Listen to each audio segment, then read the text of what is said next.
Yeah, I'm recording this on February 3rd. I wanted to make this before I give my monthly recap. This is probably going to be the most important month of my life, at least business wise.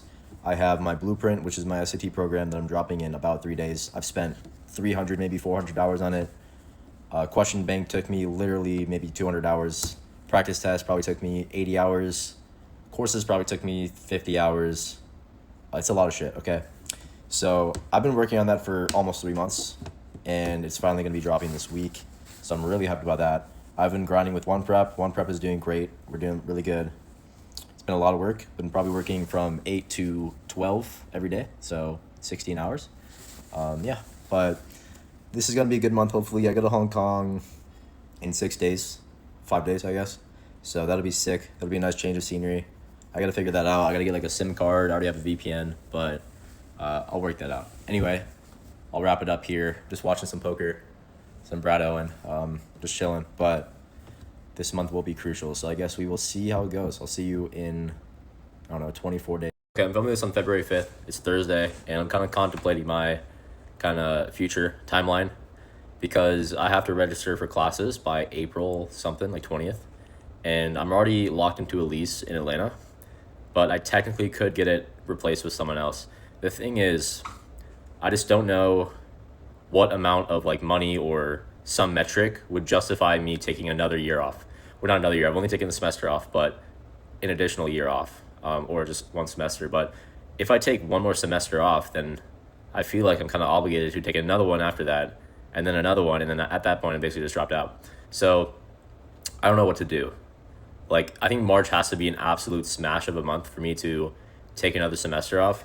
And the thing is, this would be easy, but I don't know. I made a lot of friends at Georgia Tech, and it's pretty chill. It's a nice place, so it's just kind of unfortunate that I would have to kind of give up on that. I can always go back. I'm not closing the door necessarily, but I don't know. It's just a little unfortunate. So I'm just curious what metric would be able to justify me taking another semester off. The thing is, on average, I'd probably make like 90 grand after graduation from my degree at Georgia Tech, but I'm waiting another 3 years for that.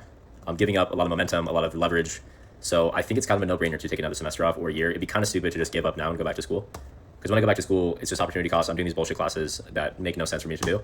So I really don't know. I can definitely convince my parents. My parents understand. Like, my dad gets it. My question to you guys in the comments is, what amount of money would you guys have to make to justify you dropping out of school? Is it 100K? Is it 150? Is it 200? I don't know. Like, I have no clue. So I got to think about it. I think if I clear 6 figures, it's a no-brainer. But the thing is, I won't know if I do until December, but I have to either register or not register for classes in April. So it's like I'm going off of February, March, essentially, how February, March go. So March probably would have to be, at least probably 10K. And that is a big number, so I don't know. This is weird. Like, a lot of pros and cons to think about, so I'm kind of in the blender right now. I think my logic is, yes, I'd probably regret missing out on some experiences in college because I will. But second, I think I'd regret it worse if I just gave up on this momentum and just went back to school to have some more fun. Because then I'd be like, what if I stayed there and made a shit ton of money or whatever? So I think the pros and cons weigh in the favor of taking another semester or year off, but it definitely is not an easy decision. I will definitely have to think about it, talk to my brother, maybe some other people. And yeah, so I guess we shall see what my opinion is at the end of this month. It's only been a day, but I think I might do it. I might pull the trigger and take another semester off. Because, dude, even if I don't make 6 figures and I get close, like 85 or something, then that's still more than my after-tax take-home from an engineering job. So I feel like this is kind of a no-brainer, bro. It sucks, man. It's hard, but it's also like a no-brainer because, I don't know. I think I'm going to do it, though. It's February 6th, but I'm going to wait till the end of the month, obviously, to rationalize everything, but I think I'm going to do it. I guess we'll see, though. All right, it's February 22nd in the morning. This is a historical day for me. I've been working on this shit for like literally 4 months since November, and it's finally active. We got our little website here. We got our VSL, all the features, testimonials, what you get inside, practice test, question bank, full courses, weekly live class, and then the Blue Book 11 walkthrough, which everyone asked for. And it's only $60 a month. That's very fucking cheap. It's gonna be more expensive over time, by the way. But we're looking good. So hopefully we're about to be printing some bread off of this. Okay, February. This is my monthly recap. This was a very good month. I did a lot of work. I got a lot of shit done. Basically, my schedule every day is wake up, tutor, film content, go to work, come back at like 5 or 6, film some more content, go to the gym, come back, eat, go to bed. So very productive. Weekends, I'll usually film content, maybe tutor a little more just to get some extra cash flow in. But that is the routine, and I got a lot of shit done. I dropped my blueprint, which you guys probably saw that video already. And yeah, very good month overall. We're grinding a lot of stuff. But the main thing with this month was me contemplating taking another semester off. And it's a very hard decision, a lot harder than last time. Last time was a no-brainer, but now it's a little bit harder. So I'm just kind of in a blender right now. I'm kind of leaning, I'm going to take a semester off, but it's just a little bit uncomfortable. For me, it's like I gain everything. I gain the upside. I gain momentum. I mean, I'm not going to have any regret. I took my shot. I said, fuck it, let's go. The downside is I lose my like social experiences at tech. I probably will lose like my friends pretty much, although I can come back and visit them and shit. And that's honestly it. Like, it's just the social stuff, dude.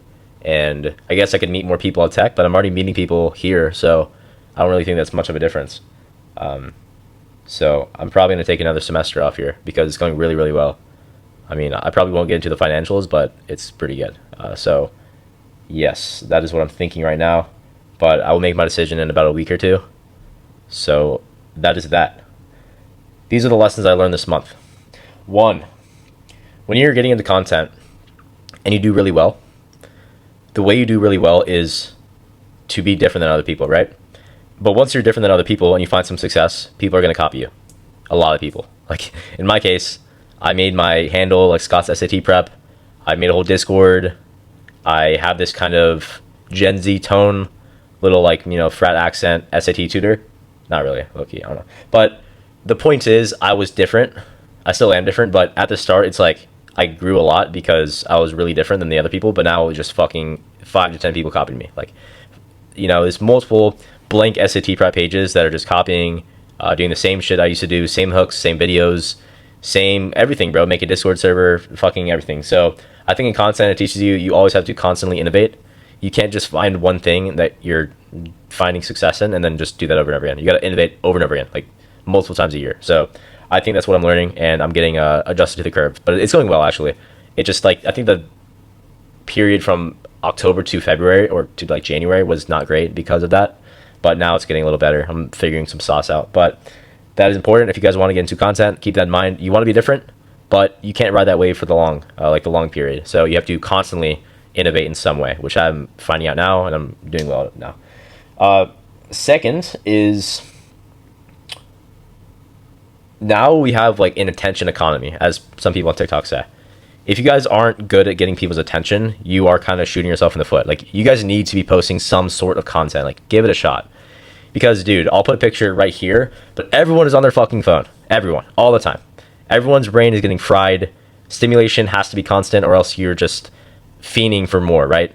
It's going to get worse over time. So, because of this, the demand for someone who is good at marketing is even better. So you need to post content. At least give it a shot, bro. Like, what's the downside? You get fucking clowned by some people that are posties anyway. Okay? Like, what's the downside? I don't see it. So if you guys aren't making some sort of content, I would encourage you to give it a shot. It is maybe the most upside decision you could ever make. I mean, look what happened to me. I'm not even doing that crazy well, but I'm doing a lot better than I was a year ago, right? So just give it a shot. Third, kind of ties into that one. Go for it. You can die at any time. Like, I see multiple people dying per month, bro, that just like pass away randomly. I was thinking about my friend from high school who I ran for NHS with.